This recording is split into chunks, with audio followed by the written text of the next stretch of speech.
100 millones de personas. Se estima que esa cantidad de personas fallecieron entre todas las guerras del siglo XX.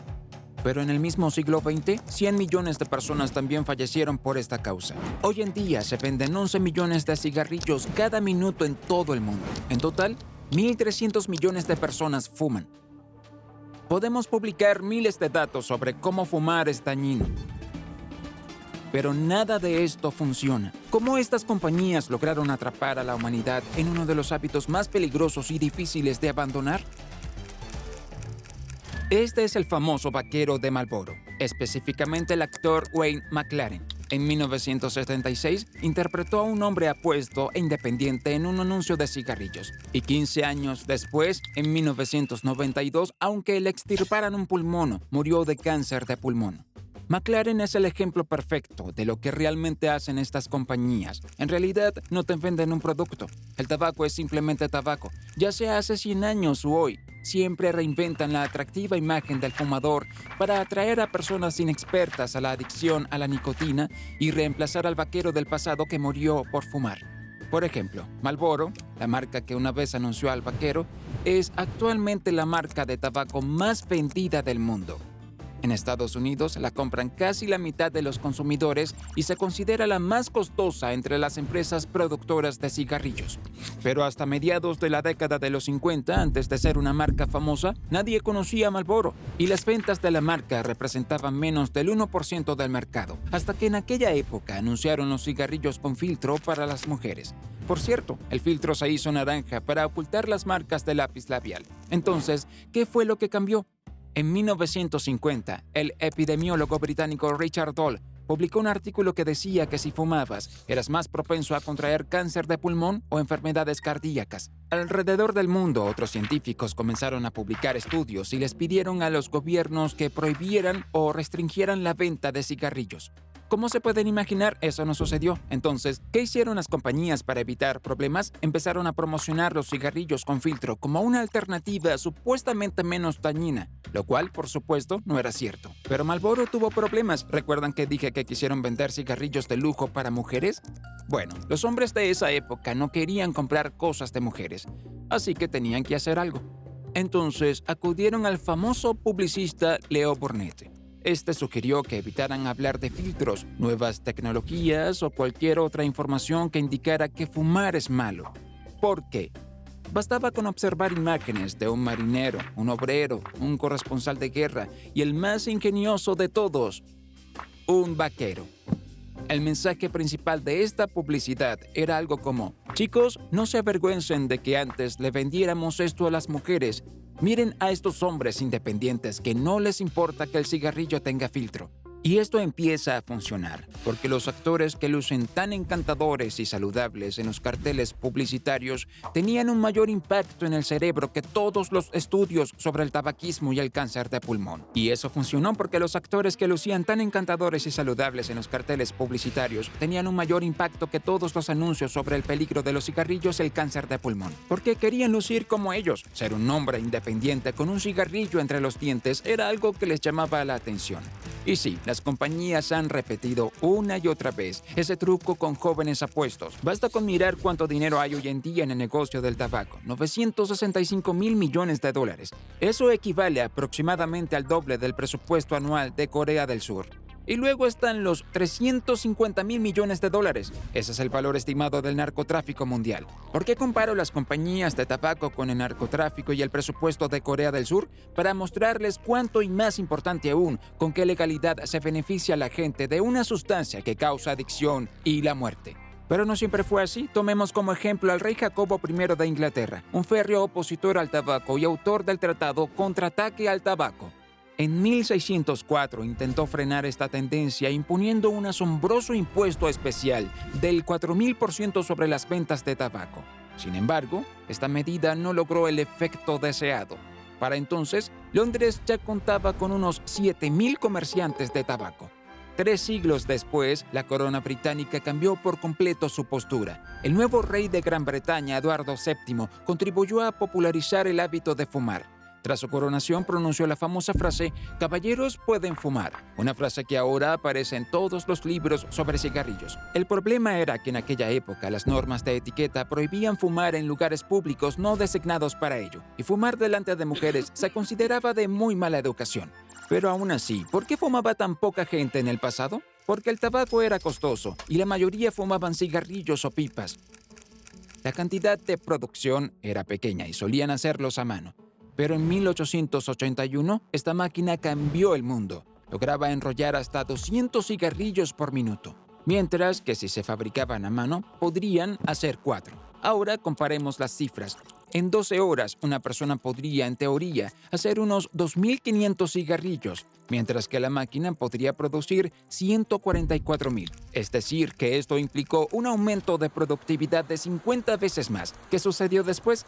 Bien, en 1881, el mundo producía alrededor de 6.000 millones de cigarrillos. 30 años después, esa cifra se había multiplicado por 44. Y para mediados del siglo XXI, ya era 250 veces mayor. Por supuesto, el crecimiento no fue tan asombroso como, por ejemplo, el de la producción de petróleo, pero aún así fue significativo. Y tal como ocurrió con la industria petrolera, la guerra tuvo un excelente impacto en los cigarrillos. Echen un vistazo a esta fotografía de la Primera Guerra Mundial, o a esta otra. Hay muchas más como estas. Así es, las compañías encontraron múltiples formas de hacer que los soldados fumaran. Les enviaban cigarrillos gratis junto con alimentos enlatados y pan para mantener alta la moral en el frente, supuestamente para ayudarlos a relajarse y aliviar el estrés. Esto es lo que escribió Remarque en su libro Sin novedades en el frente. 10 habanos, 20 cigarrillos y 2 barras de tabaco para mascar. Eso es todo, es suficiente. Los soldados aparecían en anuncios. ¿Por qué? Porque defendían su patria y su imagen era universalmente positiva. Por supuesto, el plan era que luego de la guerra, ya que todas las guerras terminan tarde o temprano, los soldados regresaban a casa y continuaban sus malos hábitos junto a sus seres queridos. Y eso fue exactamente lo que sucedió. Basta con observar las cifras a principios del siglo XX. Solo el 6% de los adultos en Estados Unidos fumaban. 60 años después, lo hacían casi la mitad. Los científicos lo llamaron la epidemia del tabaco. ¿Cómo ocurrió esto? Por la publicidad excesiva y de cualquier tipo. Echen un vistazo a este cartel de 1928. Presenta una estrella deportiva de la época. El jugador de los Yankees de Nueva York, Tony Lazzeri, está promocionando cigarrillos con una frase atrevida. Para obtener una figura delgada, busca Lucky en lugar de golosinas. Y más abajo hay otra frase aún peor. No causa irritación ni tos. Pero convencer a los hombres no era suficiente. También necesitaban convencer a las mujeres. Y por supuesto usaron el mismo enfoque que con la estrella del béisbol. También hubo doctores que defendían la inofensividad de los cigarrillos. Fueron en total 20.679 doctores que afirmaron que los cigarrillos Lucky irritaban menos la garganta. ¿Creen que esto fue la publicidad creativa de una marca? ¿Y qué hay de este anuncio? Los doctores fuman Camel en lugar de otras marcas de cigarrillos. Las compañías no utilizaron solo a los doctores. Sus publicistas no dudaron en utilizar a niños, incluso bebés. Utilizaban frases como «Cielos, papá, siempre consigues lo mejor de todo», incluso Marlboro. Incluso también hubo cigarrillos para todos los gustos que fueron anunciados por Papá Noel y el expresidente de Estados Unidos, Ronald Reagan. Amigos, no hay dudas. Fumar es perjudicial y dejarlo es muy difícil. Les enseño estos materiales con fines meramente educativos y pueden observar las tácticas que usaron las compañías y sus anuncios para convencer a las personas. En general, cada segundo un adulto del país comenzaba a fumar y los científicos les advertían del peligro y que las ventas debían detenerse. Pero la gente no estaba feliz.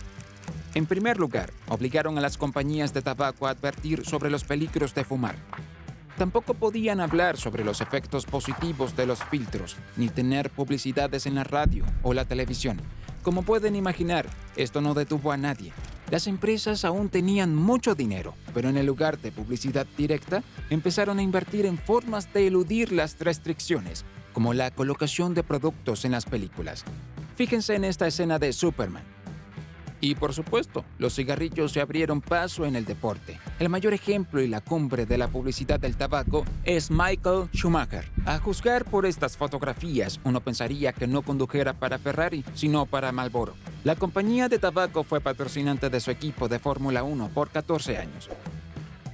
En sus mejores años, le pagaban a los italianos $100 millones anuales, de los cuales 20 millones se destinaban al salario de Schumacher. Durante este tiempo, el piloto alemán se convirtió en 7 veces campeón del mundo y, de hecho, en el piloto más famoso de la historia. Y durante este mismo periodo, las ventas de Marlboro casi se duplicaron, de 163.000 millones de cigarrillos al año a 301.000 millones. Como se puede ver en estas cifras astronómicas de ventas, el dinero gastado en Ferrari y Schumacher fue relativamente pequeño. Las compañías de tabaco podrían haber seguido vendiendo cigarrillos y eludiendo las leyes durante 100 años más. Pero este hombre, Jeffrey Wygant, lo cambió todo, y Russell Crowe lo interpretaría posteriormente en El Informante. Básicamente, este hombre trabajaba en la investigación y desarrollo en una importante compañía de tabaco. En 1995, tras renunciar, concedió una entrevista que impactó a todos. Reveló que sus antiguos empleadores subestimaban deliberadamente los niveles de nicotina y añadían amoníaco a los cigarrillos para hacerlos aún más adictivos. Después de eso, la gente comenzó a demandar a las compañías de tabaco y a obtener dinero de ellas. Por ejemplo, la estadounidense Mayola Williams demandó a Philip Morris, propietaria de Marlboro, por $155 millones. Sus abogados demostraron que la empresa era responsable de la muerte de su esposo por cáncer de pulmón. Hasta sus últimos días, él creyó en la seguridad de fumar, algo que se promocionaba en los anuncios de cigarrillos. Pero no se trataba solo del dinero de esta demanda, ni de ninguna otra. El escándalo televisado desató la indignación en las personas y el espíritu de los fumadores fue destruido. Decían que los envenenaban mientras ganaban millones. Les mintieron y los gobiernos no hicieron nada para protegerlos. Y año tras año generaron más presión. Basta con comparar cómo lucía una cajetilla de cigarrillos en los 90 con cómo lucen actualmente. Pero por otro lado, el gobierno cobró multas a los fabricantes de cigarrillos. Por ejemplo, de esa multa de $155 millones, esa mujer estadounidense común y corriente no recibió la cantidad completa. $99 millones fueron para el estado de Oregón. Parecía que fue muy sencillo y pensaron que ganaron, derrotaron al enemigo. No había publicidades de cigarrillos y solo se encontraban en algunas tiendas lejos de los niños. Pero permítanme recordarles, el objetivo principal de las compañías de tabaco siempre ha sido la generación más joven, y son quienes reemplazaron a los vaqueros del pasado. Y eso significa que estas compañías tienen algo nuevo y de moda, y una vez más, supuestamente es menos dañino y mucho más seguro. Pero primero, veamos las cifras. Tomemos como ejemplo a Philip Morris, la compañía más grande. A partir de 2013, sus ganancias se estancaron e incluso disminuyeron, pero de repente empezaron a subir drásticamente. Es lógico suponer que alrededor de 2017, algo bueno le ocurrió a la compañía, ¿cierto? Sí, para entonces ya promocionaban intensamente IQOS, sus dispositivos para calentar tabaco, y con eso lograron evadir las sanciones que les habían impuesto. ¿Por qué no? Porque no vendían cigarrillos. Era un artefacto que se podía cargar. Todos podían comprarlos. Según el reporte anual de 2022 de Philip Morris, estos cigarrillos electrónicos IQOS sin humo, pero con nicotina, representaron 1/3 de los ingresos totales de la compañía. En el cuarto trimestre, esta participación fue aún mayor, con un 36%, y seguirá creciendo. ¿Saben por qué? Estos cigarrillos y dispositivos tienen márgenes de ganancia increíblemente altos. Vender uno solo puede generar 1.5 veces más ganancias que un cigarrillo tradicional. Y aún no hemos empezado a hablar de los vaporizadores y otros dispositivos electrónicos de moda para fumar para todos los gustos. Recordemos una vez más a nuestro vaquero de Marlboro, el actor McLaren, quien falleció de cáncer de pulmón. Tras su muerte, su hermano apareció en otro tipo de anuncio. Su nombre era Wayne McLaren, y él era mi hermano. Soy Charles McLaren. Las compañías de tabaco usaron a mi hermano en comerciales donde decían que fumar te volvía independiente. No les crean. Al tener esos tubos dentro de ti, ¿qué tan independiente eres? Ahora observen de nuevo los carteles publicitarios de estos nuevos dispositivos de nicotina. Todo empieza con un sueño. Sé único, sé especial. Durante décadas estas compañías nos han engañado de la misma manera, solo cambiando los personajes y el contexto. Y seguimos cayendo en la trampa una y otra vez. Así que por favor, no fumen delante de sus hijos. Ellos los observan e imitan lo que hacen. Igual que ustedes hicieron con esos vaqueros.